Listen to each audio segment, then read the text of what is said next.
最近の僕らはちょっとコスパっていう言葉を気にしすぎなんじゃないでしょうか。それは確かに100時間プレイできて2000円、最高ですよね。でもそこに費やす時間はどこにあるんだ。そんな忙しい社会人のために今回は時間を奪わず最高の体験、クリア時間控えめの名作インディーゲームを集めてみました。今回集めた7個の作品はクリア時間が多くて5時間程度、しっかりクリアまでプレイできるから満足度も大きく満たされる、そんなゲームたちを紹介していきます。想定クリア時間も合わせて紹介しますが、本人のプレイ時間ではなくてあえて客観的な howlongtobeat.com の情報を参考にしています。もちろんこれらのゲームも全ての実績解除ややり込みまで含めるとプレイ時間は膨れ上がってくるので、最初のクリアまでの時間を基準に紹介していきます。ちょっとでも情報が参考になったという方はいいねボタン、もし気になるゲームがあったらぜひコメントください。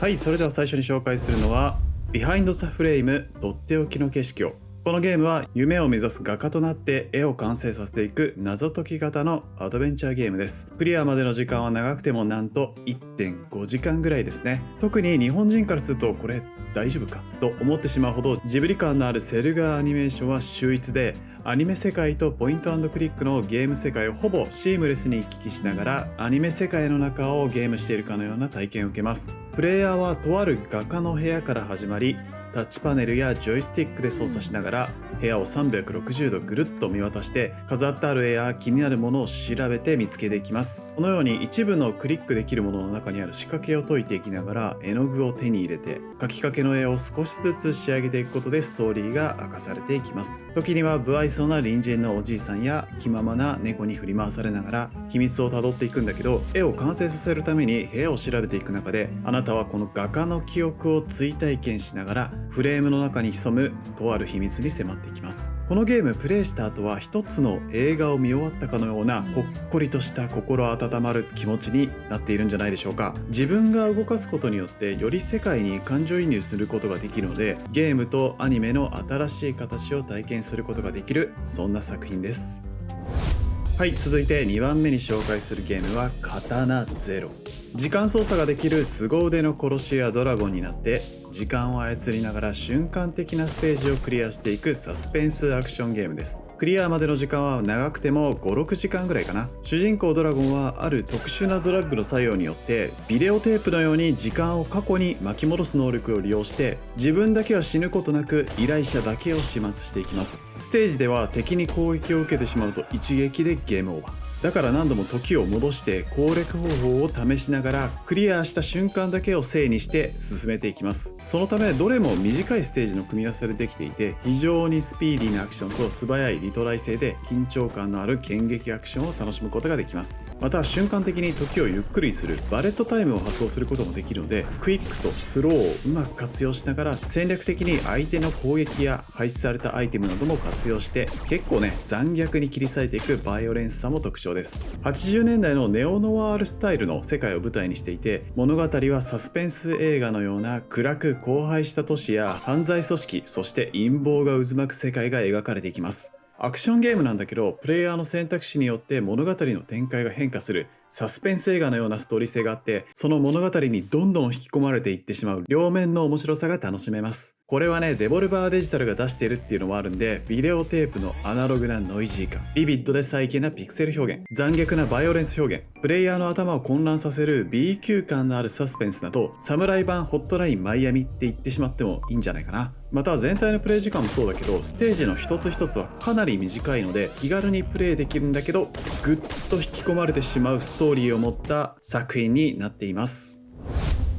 さあ次は3つ目ですね。23年5月23日にリリースされたばっかりのプラネット・オブ・ラナを紹介します。クリアまでの時間は長くても5時間程度。自然美しい星に突如現れた機械エイリアンに侵略されてしまった惑星で、主人公の少女ラナは囚われたパートナーを助けるために探索していくパズルアドベンチャーです。ゲームは主人公のラナと途中で出会った猫型のムイの2人で横スクロールにアクションしながら2人で協力して障害物を攻略しながら進んでいきます。この小さくて可愛い猫型生物はラナの届かない場所やロープを切ったりすることができるので、うまく指示を出しながらパズルを攻略していきます。敵対する機械生物は動きが速くて、ラナたちは攻撃することもできないので、敵に見つからないように草陰を利用してステルスしたり、無為の能力をうまく活用して攻略していく頭を使うパズルと緊張感のあるステルスアクションを楽しむことができます。またこの惑星は初めは牧歌的で自然豊かな惑星なんだけど、冒険の中で訪れる遺跡や砂漠を旅している中で、スピーダーに乗った砂漠でのカーチェイス、未知の大型生物の出会い、物語の根幹に関わる遺跡など、非常に SF 映画的な世界観の中にプレイヤーを誘っていくのが特徴です。特に水墨画のように澄み渡った自然豊かな美しい世界は、ジブリからも大きな影響を受けた色彩表現をしているので、一見何のアクションもなく無意味に続くステージも、大地や自然の雄大さをうまく表現して、美しい世界の素晴らしさを僕らに感じさせてくれます。この手にしては難しめのパズルを解いていきながら、ラナーと無為の操作をして物語を一緒に体験していると、いつの間にか2人に感情移入している自分に気づきます。特に無為はめっちゃ可愛いので、一緒に冒険しながら飼っているペットのように心配するような気持ちになってしまいました。手書きで描かれたグラフィックスと水墨画のような美しい世界に機械的な SF 世界が入り混じった独特な色彩表現の演出は、ただのパズルに陥らず、感動的な物語にうまくユーザーを引き込んでくれる良作ゲームです。続いて紹介するアンパッキングは、引っ越しの荷物を箱から出して新しい家に収めていく引っ越し時のお片付けを題材にしたパズルゲームになっています。クリア時間は4時間程度です。丁寧なドットで書き込まれた部屋に置かれた段ボールにカーソルを合わせて、その中身を新しい空間に思い出をはめ込むように好きなところに置いていくのが基本的なシステムです。どのように飾るかというインテリア的な要素と、一部しっかり正しい場所に置いていかなきゃいけないパズル要素が混在しています。一見するとね、これの何が面白いのって思ってしまいそうなゲームなんだけど、90年代からステージを進むごとに年代が進んでいって、物の変化からその部屋の住人の人生について物語をたどっていくっていうストーリー性があったりします。大学に入学した時は自分の服やキッチン道具なんかも増えてたりするんだけど、子供の頃に大切にしてきたぬいぐるみやおもちゃもちゃっかり持ってきたりしているといったところからノスタルジーを感じることができたり、片付けるものを見ることによってその人がどんな人なのか思いを馳せていくっていった想像も楽しむことができます。禅の精神でプレイするとはよく言ったもので、確かにプレイしていると、これどこに置こうか、これはここかなといったつい集中してしまったり、こだわりも生まれてくるんですね。また時間や制限に縛られず、ゆったりと自分のペースで進めていくことができるので、いい意味で単調な作業なので、プレイしているとぐっと入り込んでいってしまいます。またこのゲーム、効果音にすごくこだわっていて、一つ一つのものを置いた時に何気なくなるその音源数はなんと14000種類にも及ぶそうです。そんなね、細かいところのこだわりもユーザーが違和感なくゲームに引き込まれる体験の一つになっているみたいです。さあ、本枠ものが続いた後は改めて格闘系のゲームを紹介していきます。ぼやっとしたソフトフォーカスで描かれた昭和の時代劇を思わせる侍を描いた横スクロールの剣撃アクションゲーム、トレックトゥヨミ、日本語で読みへの旅路。ポーランドの開発会社が制作しているんだけど、外国人が作ったなんちゃって日本ではない、あえて日本人が手を出そうとすらもしない古典の世界なんだけど、本物の風味を感じることができます。プレイ時間は約5時間ほど。物語は賊の侵入から村を救い、倒れてしまった師匠の誓いに従って、主人公の若き剣士ヒロキが愛する町と人々を脅威から守ることを誓っていきます。この孤独な侍は自身の村の防波堤ともなる近隣の村を守るために戦地に赴いていきます。ゲームは主に探索パートとアクション面に分かれていて、絶えず切り替わりながらフィールドを進んでいく仕組みです。街などの探索時には奥行きのある探索をしつつ、戦闘になると 2D の左右移動で敵と戦うことになります。ステージは短いシーンのつながりでできていて、切り替えに合わせてカメラアングルがバンバン切り替わるんで、新鮮な面持ちで物語を進めていくことができる反面、左に進んだり上に進んだりと結構進行方法が切り替わってしまう忙しさもあったりします。また背景とかも含めてかなり微細に描かれているものの、どうしてもねモノクロで描かれちゃってるんで、細かい抜け道などの判別が現代人には意外にむずい。でもこのモノクロ表現めっちゃかっこいいんすよ。戦闘は敵の立ち筋をしっかり読んで戦う一撃必殺系のバトルになるので、雑魚でも緊張感を持って戦う死にゲーな側面もあります。刀でガードすることが結構やりやすいんで、しっかり敵の攻撃を防いで、そこから素早くコンボで切り伏せていくことができるので、悪者を成敗するような爽快感もしっかりあります。そこまで超高難易度ってわけじゃないので、死にゲーと聞いてビビってしまった人安心してください。息を飲むようなカメラアングルと鮮やかなビジュアルで時代劇の中の人物をそのまま動かしているかのような、日本人からしてもね新鮮な体験を与えてくれるこのゲーム。僕らの世代でもモノクロ時代劇はやや古典すぎるものなんだけど、そんな世界にね飛び込んでいってしまえるのも一点突破した独自の体験性を持ったインディーゲームの良さがすごく出た作品と言えますね。また日本を舞台にした作品ということで日本語声優がしっかり入ってるのも嬉しいところ。ゲーム内での村のざわめきとか悲痛な叫びが後ろから聞こえるんですけど、そういった細かい部分もしっかり日本語されているので、日本人にとってはよりリアルさと臨場感を感じることができるんじゃないでしょうか。